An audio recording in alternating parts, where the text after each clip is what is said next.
Obviously, things are on fire and your home, well, it's destroyed. None of this gives me pleasure. But if you don't come out immediately, I can't be held responsible for what happens next to you or your son. Well?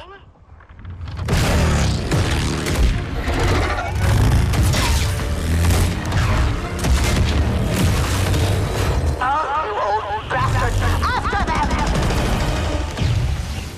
Gears of War 4 makes me feel pretty old. The original launch title for the series on Xbox 360 was actually the sole reason I even considered the console, and to see it come so far just makes me feel how Marcus Phoenix looks today. The story felt like it finished everything it needed to say during Gears 3, but here we are back again for yet some more cover-based shenanigans. The question though is, does Gears of War 4 justify putting the series on creative life support, or should it just be laid out to pasture? No alarm. Thank you very much. Yeah, we're not gonna be bored. Gears of War is a funny franchise for me. Each and every title has always garnered my interest, and with that, I have always made a purchase. The first 3 games showed some real flair at entertaining the casual gamer. It has a solid narrative, fantastic couch co-op promotion, and the great multiplayer components to keep each title lasting for months, if not years.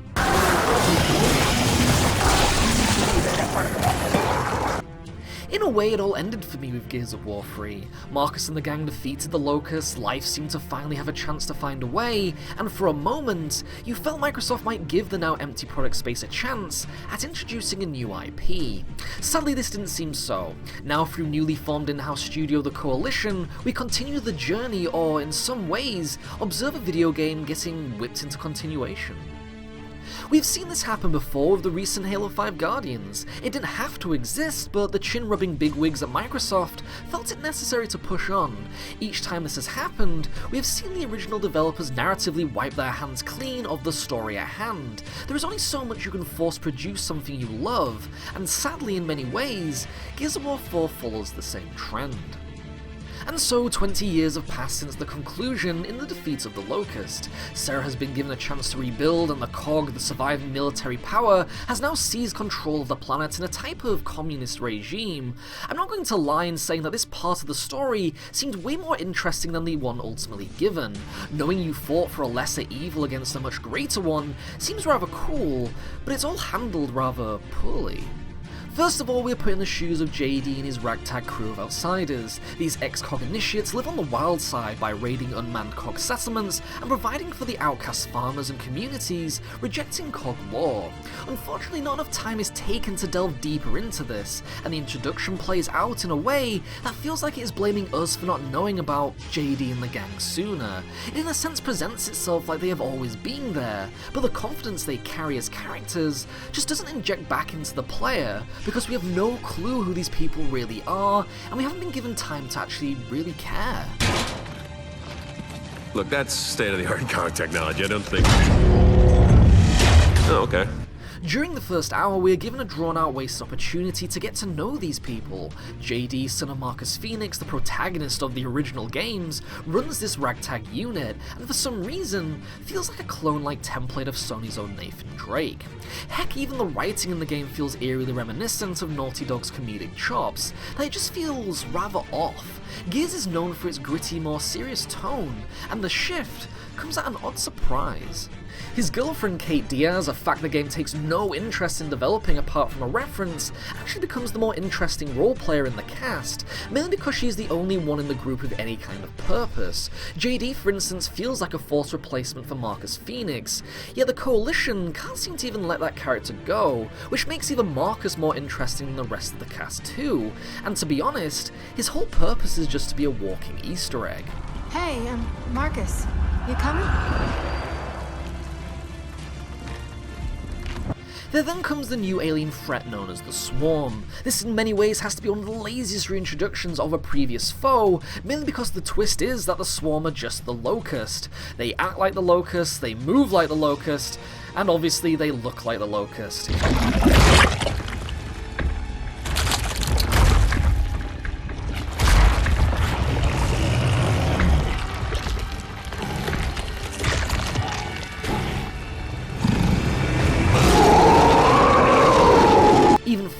that is the vibe that the developers replaced many of the original enemy types with just brand new character models, alas, just more uninspired. Even the cog robots at times feel like carbon copies of the Locust, but even more boring as they walk in a zombie-like fashion to their inevitable death. The electric balls that explode, for instance, are just the exploding tickers from Gears 1 to 3, and behave and die just the same way. So that makes you wonder, is this game just a lazy rinse, repeat and replace? To me it is looking like it, and to that end, the story just finishes in a way that feels unsatisfying.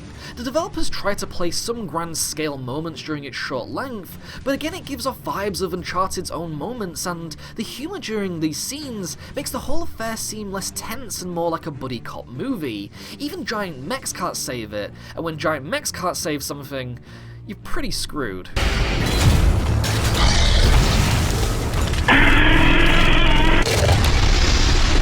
It feels a little more insulting that the campaign through its gameplay trends like a tutorial for Gears' now popular and self-titled Horde mode.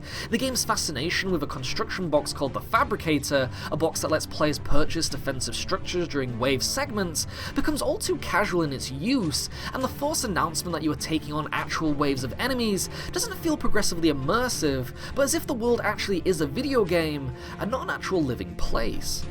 With the combat comes the many guns you are used to. The Chainsaw Lancer, the obvious fan favourite, makes a return, as does the Nasher Shotgun, among a few others. Brand new additions like a mining grenade launcher, saw blade spewing cutting tool, and a few default variants make an introduction, but it's always the originals you fall back on. If anything, not enough imagination was put into the newer weapons when you end up preferring staple better knowns like the Retro Lancer with its now fixed recoil and the longshot sniper rifle.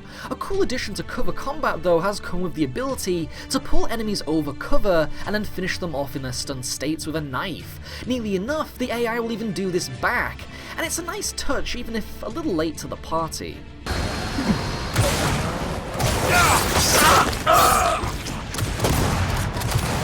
Sometimes the environment also plays an occasional role in gunplay proceedings, in which firestorms pop up in scripted areas. The player has the option here to think outside the box and take down multiple foes by a release of surrounding obstacles as weapons, which is a nice touch, and the storm sections themselves are pretty to look at too.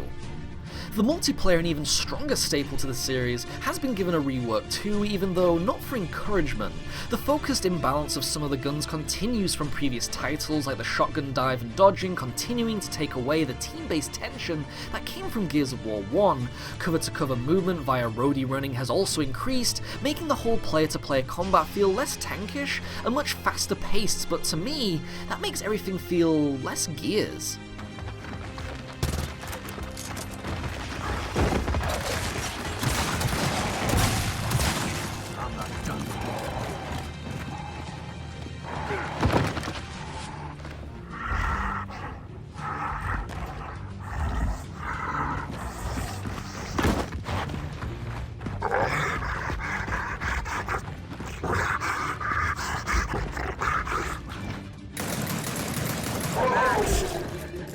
Further than that is the lack of unlockable incentives through the multiplayer, where previous games rewarded players for campaign completion and new characters in the online portions. These are now being replaced with Halo 5's rep packs that see players having to grind a rather odd number of hours to even achieve anything, and the skins themselves ultimately come at the luck of the draw from Gears' more expensive bundle packs that of course can all be bought for real world money. Next to that is of course the Horde mode, which funnily enough is touted at Horde 3.0. It is no lie that Gears of War 3's Horde became a peak for the series, with tons of defense structures, an open map supporting team defense, and even AI offense. Sadly, Horde has been toned down greatly, probably for the use of DLC. The mentioned Fabricator offers less options than its previous titles, and the Horde mode design itself has been neutered, with less enemy variants and a slightly harder difficulty. This is ultimately because of Horde 3.0's introduction of class types that each utilize different booster cards depending on the player's own playstyle. Soldiers dispense more damage, while engineers come packing with a fix-it gun to repair damaged defenses. Again though, like the skins, the ability amps can only be purchased through booster packs, and with cards like 10% more damage being highly needed to now take on the harder starting hordes, it makes clearer sense that the Coalition has done this in the possibility of just selling more of these grindable booster rewards. rewards. It isn't a confidence boost to know that a series known for its rewarding multiplayer has succumbed to the microtransaction system, and for the start of a brand new series, this is definitely not the best start.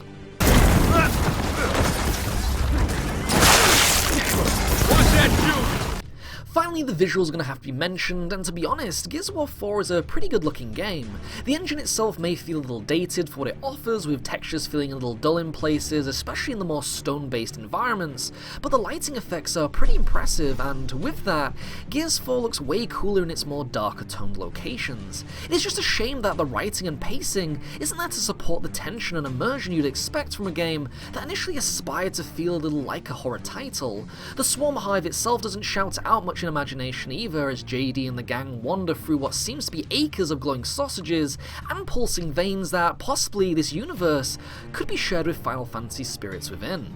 Keep going up. That's progress, right? Up is good. We'll get to the top of this dam if it kills us. Hey! You know what I meant. The cast try their best to carry the story with the material they have, but as mentioned, they are trying to lead a narrative that attempts to make out these characters have been around for a lot longer. Laura Bailey as Kate stands out, but disappointingly isn't featured as the focus lead, and as we stated, isn't delved into enough.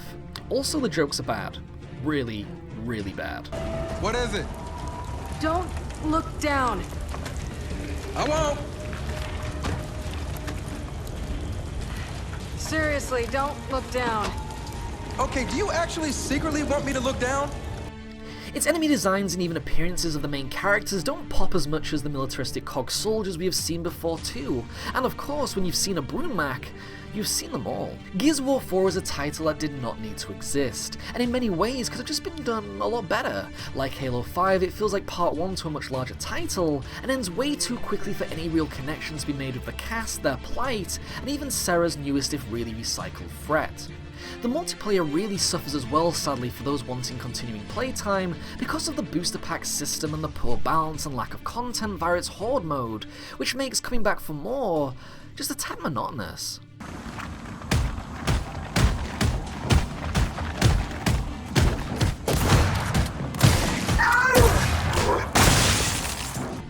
With that, I'm going to give Gears of War 4 a bronze muffin. It was a waste of a pretty good title for a series on Xbox's small portfolio of exclusives, and it's a title that will never be remembered as one of its crowning best.